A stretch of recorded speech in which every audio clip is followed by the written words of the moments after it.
Chapter 5. A Battle. The King proves his war skill.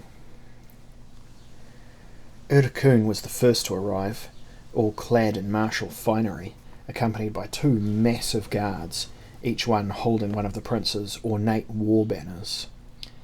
"My Emperor!" Elric's shout was proud and disdainful. "Would you let me command the warriors? It will relieve you of that care when doubtless you have many other concerns with which to occupy your time." Elric replied impatiently, "You are most thoughtful, Prince Elric, but fear not for me. I shall command the armies and the navies of Melnibone, for that is the duty of the Emperor."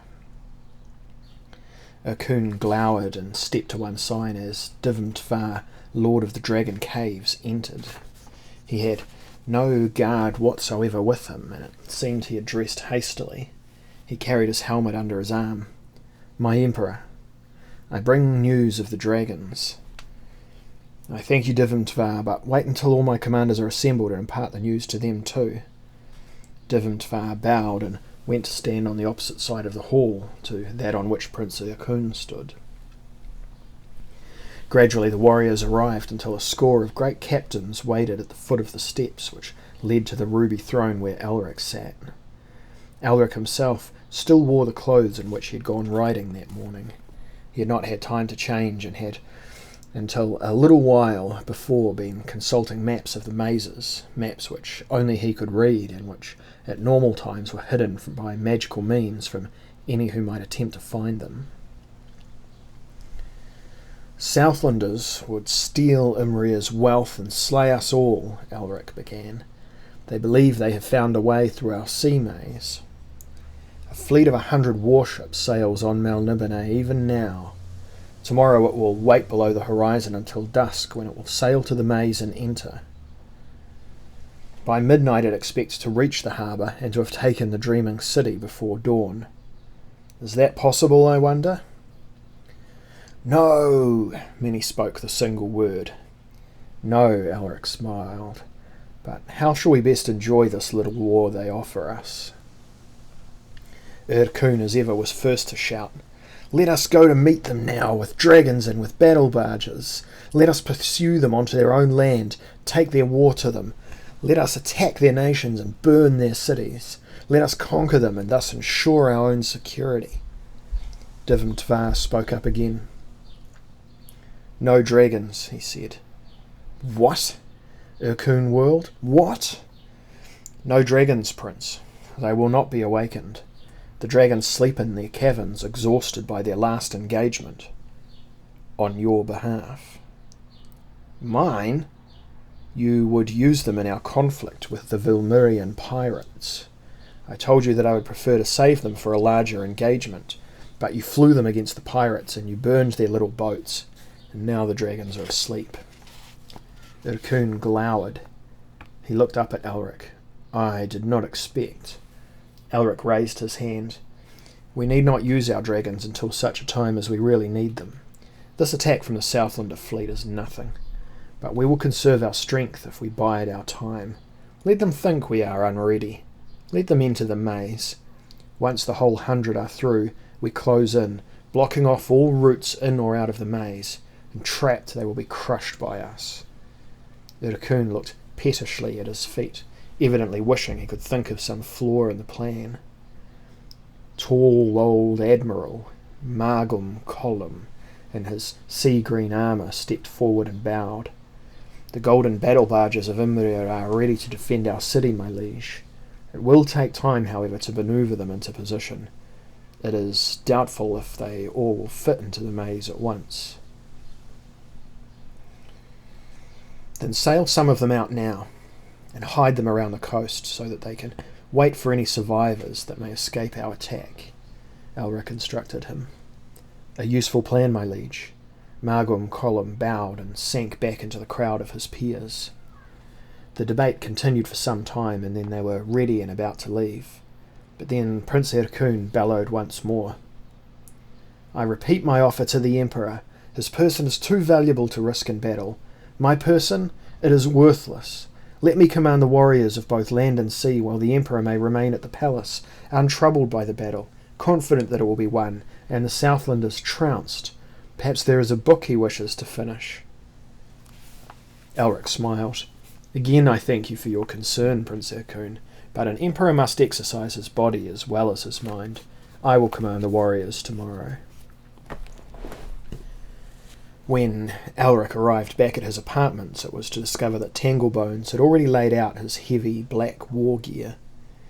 Here was the armour which had served 100 Melnibonean emperors, an armour which was forged by sorcery to give it a strength unequalled on the realm of earth, which could, so rumour went, even withstand the bite of the mythical rune blades, Stormbringer and Mournblade, which had been wielded by the wickedest of Melnibone's many wicked rulers before being seized by the lords of the higher worlds and hidden forever in a realm where even those lords might rarely venture. The face of the tangled man was full of joy as he touched each piece of armour, each finely balanced weapon with his long, gnarled fingers. His seamed face looked up to regard Elric's care-ravaged features. "Oh, my lord! Oh, my king! Soon you will know the joy of the fight." "Aye, Tanglebones, and let us hope it will be a joy. I taught you all the skills, the art of the sword and the poignard, the art of the bow, the art of the spear, both mounted and on foot. You are learned well, for all they say that you are weak. Save one, there's no better swordsman in Melnibone." "Prince Ercune could be better than me," Elric said reflectively. "Could he not?" "I said save one, my lord. And Ercune is that one. Well, one day perhaps we'll be able to test the matter. I'll bathe before I don all that metal." "Best make speed, master. From what I hear there is much to do." "And I'll sleep after I've bathed." Elric smiled at his old friend's consternation. "It will be better thus, for I cannot personally direct the barges into position. I am needed to command the fray, and that I will do better when I've rested." "Well, if you think it is good, Lord King, then it is good." "And you are astonished. You are too eager, Tanglebones, to get me into all that stuff and see me strut about as if I were Arioch himself." Tanglebones' hand flew up to his mouth as if he had spoken the words not his master, and he was trying to block them. His eyes widened. Elric laughed. "You think I speak bold heresies, eh? Well, I've spoken worse without any ill befalling me. On Melnibone, Tanglebones, the emperors control the demons, not the reverse." "So you say, my liege." "It is the truth." Elric swept from the room, calling for his slaves. The war fever filled him, and he was jubilant. Now he was in all his black gear, his massive breastplate, the padded jerkin, the long greaves, the mail gauntlets. At his side was a 5-foot broadsword, which it was said had belonged to a human hero called Ulbec. Resting on the deck against the golden rail of the bridge was the great round war-board, his shield bearing the sign of the swooping dragon, and a helm was on his head, a black helm with a dragon's head craning over the peak and dragon's wings flaring backward above it, and a dragon's tail curling down his back. All the helm was black, but within the helm there was a white shadow from which glared 2 crimson orbs, and from the sides of the helm strayed wisps of milk-white hair, almost like smoke escaping from a burning building. And as the helm turned and what little light came from the lantern hanging at the base of the mainmast, the white shadow sharpened to reveal features, fine, handsome features, a straight nose, curved lips, upslanting eyes. The face of Emperor Elric of Melnibone peered into the gloom of the maze as he listened for the first sounds of the sea raiders' approach. He stood on the high bridge of the great golden battle barge which, like all its kind, resembled a floating ziggurat, equipped with masts and sails and oars and catapults. This ship was called the Son of the Pyre, and it was the flagship of the fleet. The Grand Admiral Magnum Column stood beside Elric. Like Divim Tvar, the Admiral was one of Elric's few close friends. He had known Elric all his life and had encouraged him to learn all that he could concerning the running of fighting ships and fighting fleets. Privately, Margum Colum might fear that Elric was too scholarly and introspective to rule Melnibone, but he accepted Elric's right to rule, and was made angry and impatient by the talk of the likes of Ercún. Prince Ercún was also aboard the flagship, though at this moment he was below, inspecting the war engines. The son of the Pyre lay at anchor in a huge grotto, one of the hundreds built into the walls of the maze when the maze itself was built, and designed for just this purpose, to hide a battle barge. There was just enough height for the masts and enough width for the oars to move freely.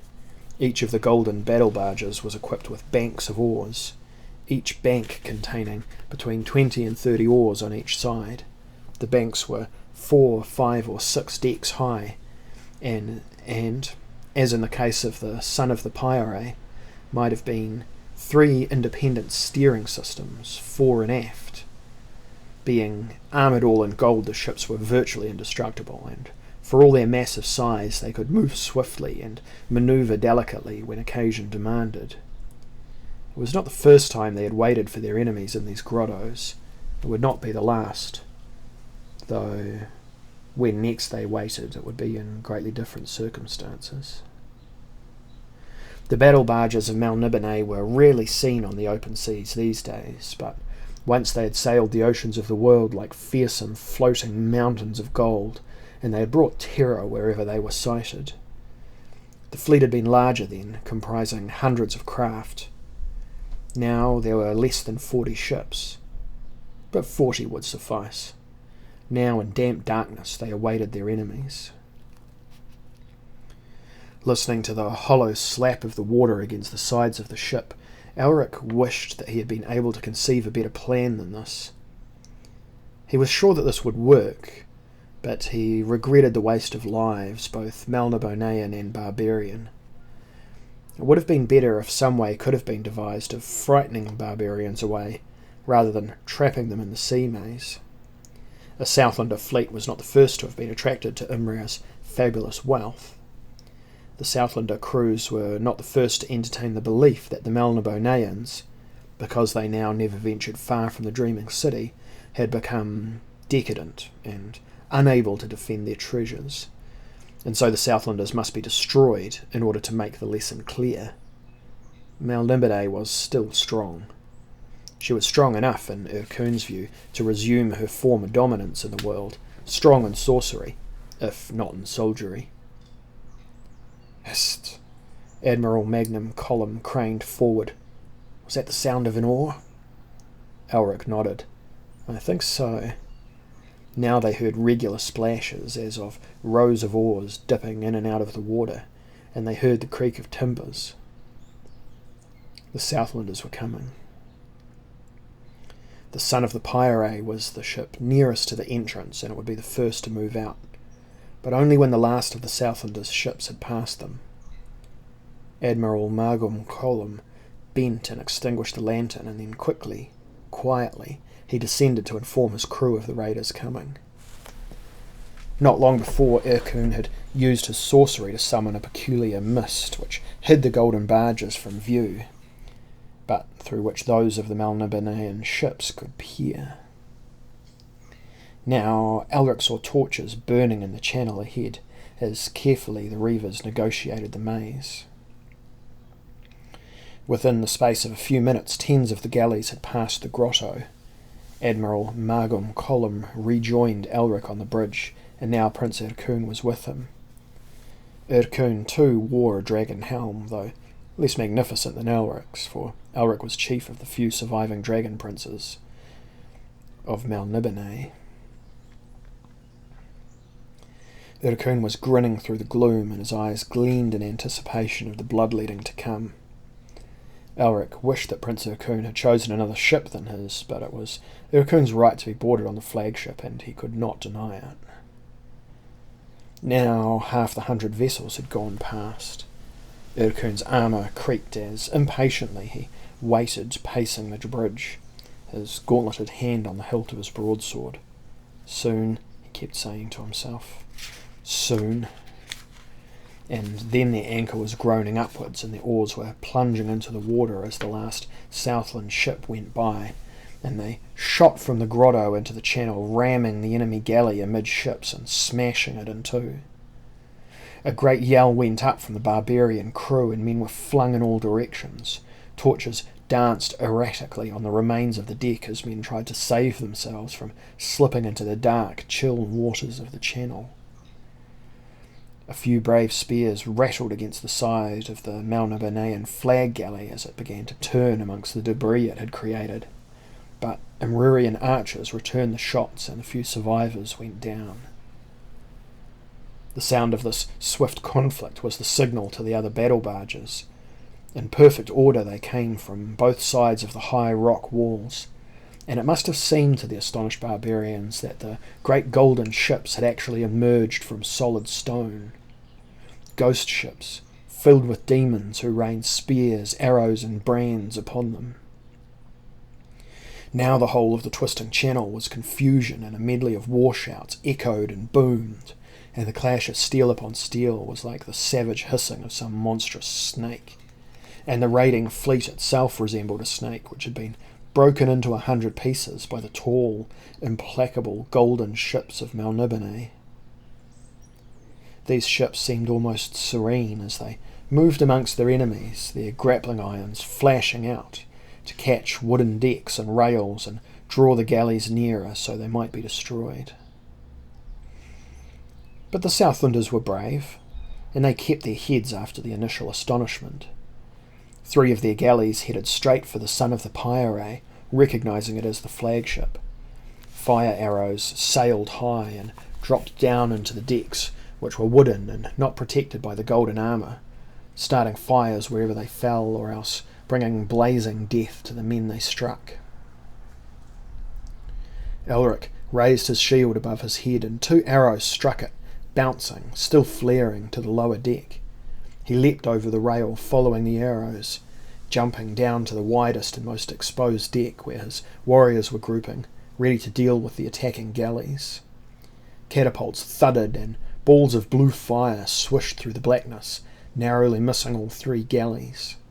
Another volley followed, and one mass of flame struck the far galley's mast and then burst upon the deck, scattering huge flames wherever it touched. Grapples snaked out and seized the first galley, dragging it close, and Elric was amongst the first to leap down onto the deck, rushing forward to where he saw the Southland captain, dressed all in crude, checkered armour. A checkered surcoat over that, a big sword in both his huge hands, bellowing at his men to resist the Melnibonean dogs. As Elric approached the bridge, 3 barbarians armed with curved swords and small oblong shields ran at him. Their faces were full of fear, but there was determination there as well, as if they knew they must die, but planned to wreak as much destruction as they could before their souls were taken. Shifting his warboard onto his arm, Elric took his own broadsword in both hands and charged the sailors, knocking one off his feet with the lip of the shield and smashing the collarbone of another. The remaining barbarian skipped aside and thrust his curved sword at Elric's face. Elric barely escaped the thrust, and the sharp edge of the sword grazed his cheek, bringing out a drop or 2 of blood. Elric swung the broadsword like a scythe, and it bit deep into the barbarian's waist, almost cutting him in 2. He struggled for a moment, unable to believe that he was dead, but then as Elric yanked the sword free, he closed his eyes and dropped. The man who had been struck by Elric's shield was staggering to his feet, and Elric whirled, saw him, and smashing the broadsword into his skull. Now the way was clear to the bridge. Elric began to climb the ladder, noting that the captain had seen him and was waiting for him at the top. Elric raised his shield to take the captain's first blow. Through all the noise, he thought he heard the man shouting at him, "Die, you white-faced demon, die! You have no place on this earth any longer." Elric was almost diverted from defending himself by these words. They rang true to him. Perhaps he really had no place on the earth. Perhaps that was why Melnibone was slowly collapsing, why fewer children were born every year, why the dragons themselves were no longer breeding. He let the captain strike another blow at the shield, and then he reached under it and swung at the man's legs. But the captain had anticipated the move and jumped backwards. This, however, gave Elric time to run up the few remaining steps and stand on the deck, facing the captain. The man's face was almost as pale as Elric's. He was sweating and he was panting, and his eyes had misery in them as well as wild fear. "You should leave us alone," Elric heard himself saying. "We offer you no harm, barbarian. When did Melnibone last sail against the young kingdoms?" "You offer us harm by your very presence, Whiteface. There is your sorcery, there are your customs, and there is your arrogance." "Is that why you came here? Was your attack motivated by disgust for us? Or would you help yourselves to our wealth? Admit it, Captain. Greed brought you to Melnibone." "Well, at least greed is an honest quality, an understandable one, but you creatures are not human. Worse, you are not gods, though you behave as if you were. Your day is over and you must be wiped out, your city destroyed, your sorceries forgotten." Elric nodded. "Well, perhaps you're right, Captain." "I am right. Our holy men say so. Our seers predict your downfall. The Chaos Lords whom you serve will themselves bring about that downfall." "Pfft, the Chaos Lords no longer have any interest in the affairs of Melnibone. They took away their power nearly 1,000 years hence." 1,000 years since. Elric watched the captain carefully, judging the distance between them. "Perhaps that is why our power waned. Or perhaps we merely became tired of power." "Well, be that as it may," the captain said, wiping his sweating brow, "your time is over, and you must be destroyed once and for all." And then he groaned, for Elric's broadsword had come up under his checkered breastplate and gone up through his stomach into his lungs. One knee bent, one leg stretched behind him, Elric began to withdraw the long sword, looking up into the barbarian's face, which had now assumed an expression of reconciliation. "Well, that was unfair, Whiteface. We had barely begun to talk and you cut the conversation short. You are most skillful. May you writhe forever in a higher hell. And farewell." Elric hardly knew why. After the captain had fallen face down on the deck, he hacked twice at the neck until the head rolled off the body, rolled to the side of the bridge, and then was kicked over the side so that it sank into the cold, deep water. And then Ercún came up behind Elric, as he was still grinning. "You fight fiercely and well, my Lord Emperor. That dead man was right." "Right," Elric glared at his cousin. "Right."